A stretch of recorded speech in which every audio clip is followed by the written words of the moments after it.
अस्सलाम वालेकुम, क्या हाल है दोस्तों। अगर आप नए हैं तो हमारे चैनल को सब्सक्राइब करें, बेल आइकन का बटन दबाएं, सब्सक्राइब करें और लाइक करें ताकि हमारे आने वाली वीडियो आप तक पहुंचे।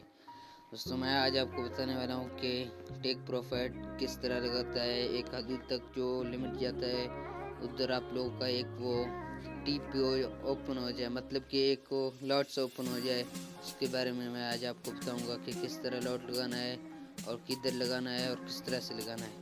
सबसे पहले आप लोगों ने इधर MT4 के अंदर जाना है।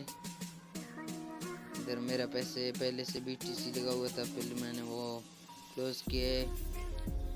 अभी ये गोल्ड चल रहा है 1899 पर चल रहा है। अभी हम TP लगाएंगे कि तब 80 पर आ जाए, फिर हमारा बाय का एक वो ओपन हो जाए लॉट।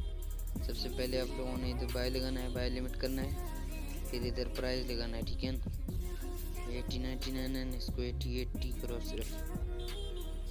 इधर आप लोगों को बाय लिमिट प्लेस करना है, मतलब कि आप लोगों ने अपना बाय लिमिट लगा लिया है। ये देखो भाई, ये अभी इधर जब मार्केट आएगा फिर सीधा आप लोगों का एक 15 पॉइंट का ट्रेड ओपन हो जाएगा, फिर टेक प्रॉफिट होना लगा जाएगा।